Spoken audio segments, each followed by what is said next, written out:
नहमदुहु व नुसल्ली अला रसूलिहिल करीम अम्मा बाद फ़अऊज़ु बिल्लाहि मिनश शैतानिर रजीम बिस्मिल्लाहिर रहमानिर रहीम।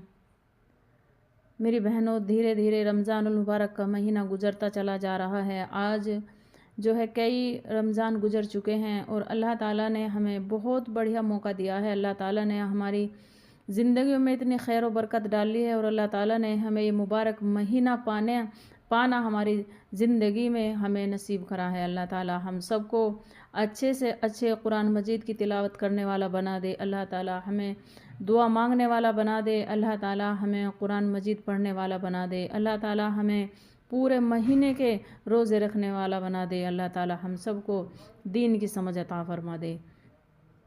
अब ये रमज़ानुल मुबारक का महीना है। अल्लाह ताला ने हमें दुआ मांगने के जो आदाब हैं वो भी दुआ मांगने के कुछ आदाब हैं। तो दुआ किस तरीके से मांगी जाए, आज इस बयान में हम दुआ मांगने का तरीका बताएंगे कि किस तरह से दुआ मांगनी चाहिए।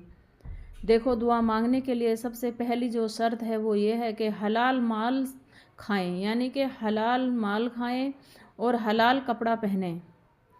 यानी कि सबसे पहली जो शर्त है, खाना जो होगा वो हलाल होगा, उसी आदमी की दुआ कबूल होती है। तो हलाल माल से खाना पीना और पहनना, यानी कि हलाल माल से खाना और पीना और पहनना, दिल लगी करके मांगना, यानी कि दिल से मांगना, पाक साफ़ होकर मांगना, काबे शरीफ की तरफ मुँह करके मांगना, नमाज की तरह बैठकर दुआ से पहले और बाद में अल्लाह ताला की हम्दो सना करना और दुरूद शरीफ पढ़ना, दोनों हाथों को छाती तक या कंधों तक उठाना और दुआ के बाद मुंह पर दोनों हाथ फेर लेना। दुआ मांगते हुए आसमान की तरफ ना देखना, आहिस्ता आवाज़ से मांगना, दूसरों को ना सुनाना। यानी कि बहुत से लोग ऐसे होते हैं कि जब दुआ करते हैं तो एक रट्टा लगा लेते हैं और दूसरों को सुनाने के लिए जुमले बोलते हैं। ऐसा नहीं करना, दिल से मांगना है और दूसरों को नहीं सुनाना है, आहिस्ता मांगना है। कई बार लौट लौट कर मांगना, यानी कि जैसे कि हम दुआ करते हैं तो कई बार उसी बात को लौट लौट के मांगना। हमारे नबी पाक सल्लल्लाहु अलैहि वसल्लम जब भी कोई अच्छी बात इरशाद फरमाया करते थे तो उसको 3 बार दोहराया करते थे, यानी कि 3 बार, जिससे कि लोगों को अच्छी तरीके से समझ में आ जाए। वही चीज़ यहाँ पर बताई गई है कि जब भी आप कोई चीज़ मांगे अल्लाह ताला से तो तवज्जो के साथ मांगे, ध्यान से मांगे और कुरान मजीद का वास्ता, वलियों का वास्ता, नबी का वास्ता देकर मांगे और लौट लौट कर मांगे, यानी कि एक चीज़ को कई कई बार मांगे। और कबूल होने का यकीन करना, यानी कि अपने दिल में ये यकीन रखो कि इंशाअल्लाह अल्लाह ताला हमारी दुआ कबूल करेंगे। ये नहीं कहना कि अल्लाह चाहे दे देगा, अल्लाह चाहे ना दे, उसकी मर्जी है। ऐसा नहीं करना। इस तरह से जिद करके मांगना है जिस तरह से बच्चा अपनी माँ से चीज़ मांगता है। जब बच्चा अपनी माँ से जिद करता है तो माँ को बहुत लाड आता है, बहुत प्यार आता है। और अल्लाह ताला तो अपने बंदों से माँ से भी 70 गुना ज़्यादा मोहब्बत करता है। तो अल्लाह ताला को ऐसे दुआ मांगने वाले बहुत पसंद है। और सजदे की हालत में दुआ मांगना, जैसे हम सजदा करते हैं इस तरह से दुआ मांगना। तो ये कुछ आदाब थे जो दुआ मांगने के थे। और रमज़ानुल मुबारक का महीना शुरू हुआ है ये, और अभी तो 6 रमज़ान जा चुके हैं। तो इसमें हमें बहुत ज़्यादा दुआ मांगनी है, अल्लाह से खूब गिड़गिड़ा के दुआ मांगनी है, रो रो के दुआ मांगनी है। एक दफ़ा मूसा ने अल्लाह ताला से पूछा कि या अल्लाह, जब तेरे मोमिन बंदे तुझे पुकारते हैं, यानी कि तुझसे दुआ करते हैं, तुझे याद करते हैं, तो तुम उनके याद करने पे और उनकी दुआ मांगने पे क्या कहते हो? तो पता अल्लाह ताला ने क्या इरशाद फरमाया? अल्लाह ताला इरशाद फरमाते हैं कि ए मूसा, जब मेरे मोमिन बंदे मुझे पुकारते हैं तो मैं लब्बैक कहता हूँ। फिर मूसा ने पूछा कि या अल्लाह, जब तेरे गुनाहगार बंदे तुझे पुकारते हैं, जब क्या कहते हो? तो अल्लाह ताला ने इरशाद फरमाया कि ए मेरे प्यारे मूसा, जब मेरे गुनाहगार बंदे मुझे पुकारते हैं तो मैं 3 दफ़े लब्बैक कहता हूँ। तो मूसा ने पूछा कि या अल्लाह, जब तेरे मोमिन बंदे तुझे पुकारते हैं, जब तो 1 दफ़ा लब्बैक اور جب تیرے گناہگار بندے تجھے پکارتے ہیں جب 3 دفعہ لبیک۔ تو اللہ تعالیٰ نے ارشاد فرمایا کہ اے میرے پیارے موسیٰ، جو میرے مومن بندے ہیں انہیں تو اپنی نیکیوں پہ بھروسہ ہوتا ہے، وہ تو اپنے نیکیوں کے ذریعے جنت میں چلے جائیں گے، کیونکہ وہ جو ہیں مومن بندے ہیں، وہ مجھ سے ڈرتے ہیں۔ کہنے کا مطلب یہ ہے کہ اللہ تعالیٰ نے اپنی جو ہے باتیں بتائی ہیں کہ بھئی وہ تو اپنے نیکیوں پہ بھروسہ کرتے ہیں، اور جو میرے گناہگار بندے ہیں وہ تو میری رحمت کے طلبگار ہیں، وہ تو مجھ سے ہی رحمت چاہتے ہیں نا کہ اللہ تعالیٰ ہمیں بخش دے۔ تو اس لیے میں اپنے گناہگار بندوں کے مطلب جو ہے جب گناہگار بندے مجھے یاد کرتے ہیں تو میں 3 دفعہ لبیک اس لیے کہتا ہوں، آمین۔ تو اللہ تعالیٰ جو ہے ہمارا بہت بخشنے والا ہے، رحمان ہے، رحیم ہے، کریم ہے۔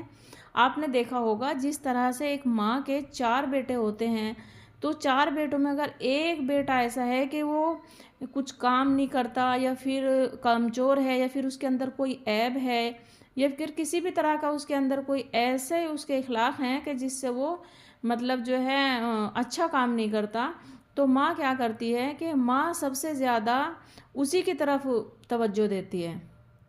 یہ بات ہم نے دیکھی بھی ہے کہ اگر کسی کے 4-5 بچے ہیں اور کوئی بچہ ان میں ایک ایسا ہے یا پھر وہ کمزور ہے، تو ماں جو ہوتی ہے اسی کی طرف ہوتی ہے، کیونکہ وہ کہتی ہے کہ وہ تو جو سمجھدار ہیں، پڑھے لکھے ہیں، یا پھر اچھے عمل والے ہیں، وہ تو سنبھل جائیں گے، لیکن یہ میرا ناکارہ ہے، بیکار ہے، اور اس کے اندر اتنے عیب ہیں، کچھ بھی ہے، لیکن ماں کو اسی کا فکر لگا رہتا ہے۔ تو ماں سے بھی 70 گنا زیادہ محبت کرنے والا میرا اللہ ہے، تو اللہ گناہگار بندوں کی طرف بھی توجہ دیتا ہے اور مومن بندوں سے زیادہ دیتا ہے۔ یہ چیز ہمیں یہاں پر سمجھائی گئی ہے۔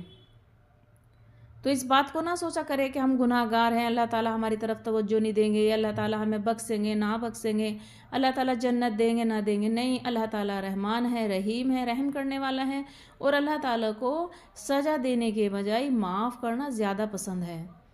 تو اب رمضان کا مہینہ ہے، اپنی توبہ کرو، جو بھی ہم نے گناہ کیے ہیں یاد کر کر کے اپنی معافی مانگو۔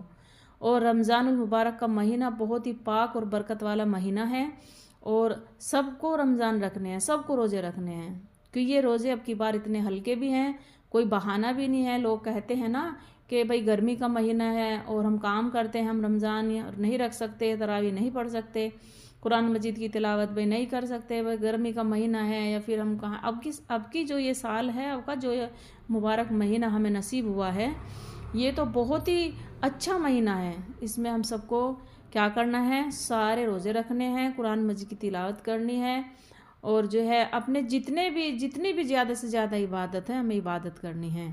اور اللہ تعالیٰ نے 2 آدمیوں کے روزے معاف کیے ہیں بس، نہیں تو ہر مرد عورت پر روزے فرض ہیں، ایک بیمار پہ جو بیماری کی حالت میں ہو، اور ایک سفر میں، جو آدمی سفر میں ہو یعنی کہ لمبا سفر ہے اور وہ نہیں رکھ سکتا تو اس کا معاف ہے، نہیں تو کسی کے بھی روزے معاف نہیں ہیں، سب کو روزے رکھنے ہیں۔ تو اللہ تعالیٰ سے بہت بہت زیادہ دعا کرنی ہے، میرے لیے بھی اور اپنے لیے بھی، کہ اللہ تعالیٰ ہم سب کو دین کی سمجھ عطا کر دے، اور اللہ تعالیٰ ہم سب کو اتنی ہدایت دے کہ ہم نماز پڑھنے لگیں، روزے رکھیں، قرآن مجید کی تلاوت کریں، اور زیادہ سے زیادہ اس مہینے میں خیرات کریں۔ اور حضور صلی اللہ علیہ وسلم کا فرمان ہے، میں تم کو ایسی بات بتلا دیتا ہوں کہ جو تمہارے رزق کو بڑھا دے اور دشمن کی شرارت سے بچائے، وہ یہ ہے کہ دن رات میں جب بھی موقع ملے تم اللہ تعالیٰ سے دعا مانگا کرو، اور خوب یاد رکھو جس آدمی کے لیے دعا کرنے کا دروازہ کھل گیا تو وہ اس پر اللہ تعالیٰ کی رحمتوں کا دروازہ کھل گیا، یعنی کہ جس آدمی کے لیے دعا کرنے کا دروازہ کھل گیا تو اس پر اللہ تعالیٰ کی رحمتوں کا دروازہ کھل گیا، یعنی کہ دعا کرنے سے رزق بھی بڑھتا ہے، اور جو دشمن ہوتے ہیں نا، تو دشمن کی جو شرارت ہوتی ہے ان سے بھی بچتے ہیں۔ اللہ تعالیٰ سے خوب دعائیں مانگا کرو۔ اور دشمن تو ایسے ہوتے ہیں نا، تو وہ تو موقع دیکھتے ہیں، جہاں انہیں ذرا سا بھی موقع ملا اور جب بھی وہ وار کرتے ہیں، تو اللہ تعالیٰ ہمیں ایسی پریشانیوں سے بھی بچائیں گے۔ اور مسلم شریف میں روایت ہے کہ رسول اللہ صلی اللہ علیہ وسلم نے فرمایا کہ کوئی ایسا مسلمان بندہ نہیں جو اپنے مسلمان بھائی کے لیے اس کے پیٹھ پیچھے دعا کرے۔ اور یہ ایسا ہے کہ دیکھو منہ دیکھی بات تو سب کرتے ہیں، لیکن ایسا کوئی آج ایسا پکا سچا مسلمان نہیں ہے کہ جو किसी के लिए पीठ पीछे दिल से दुआएं करे कि अल्लाह ताला उसे ठीक कर दे या अल्लाह ताला उस पर कोई परेशानी है उसे दूर कर दे, यानी कि उसके पीठ पीछे दुआ करें। मगर फरिश्ते कहते हैं कि तुझको भी इस दुआ करने का सवाब मिलेगा, यानी कि फरिश्ते कहते हैं कि अगर तू किसी के लिए दुआ करेगा तो तुझे भी इस दुआ का सवाब मिलेगा। ये नहीं है कि भाई तू दुआ कर रहा है उसके लिए तुझे नहीं मिलेगा, अपने लिए भी करो और दूसरे के लिए भी करो। इस हदीस शरीफ से मालूम हुआ कि मुसलमान भाई के पीछे उसके लिए दुआ करना अल्लाह ताला के नज़दीक ऐसा अच्छा अमल है कि फरिश्ते भी दुआ करने वालों के लिए दुआ करते हैं, यानी कि अल्लाह ताला के नज़दीक ये सबसे अच्छा अमल है कि तुम दूसरों के लिए दुआ करो, और जो तुम दूसरों के लिए दुआ कर रहे हो तो तुम्हारे लिए फरिश्ते दुआ करते हैं। और वो पीछे दुआ करने में ये असर होता है कि यानी कि अगर हम किसी के पीठ पीछे दुआ कर रहे हैं तो उसमें ज़्यादा असर होता है, वो जल्दी कबूल होती है, क्योंकि इसमें कोई भी लालच नहीं होता, यानी कि मुँह देखी बात नहीं होती, इसमें कोई लालच नहीं होता अगर तुम किसी के पीठ पीछे दुआ कर रहे हो, यानी कि इसमें कोई मुँह देखी बात नहीं होती, सिर्फ खैर ख्वाही के लिए होती है, यानी कि सिर्फ उसकी खैर के लिए दुआ होती है।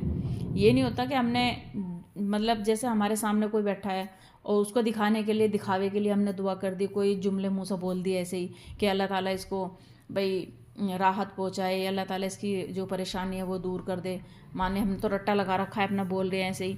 लेकिन जो हम उसके पीठ पीछे बात करेंगे, दुआ करेंगे अल्लाह ताला से, वो तो हम जब ही करेंगे ना जब हमें उससे बहुत मोहब्बत होगी, और अल्लाह ताला उस दुआ को कबूल भी करेंगे, और अल्लाह ताला उस मांगने वाले को भी जो है सवाब देंगे, और जिसके लिए हम दुआ कर रहे हैं उसे भी सवाब मिलेगा।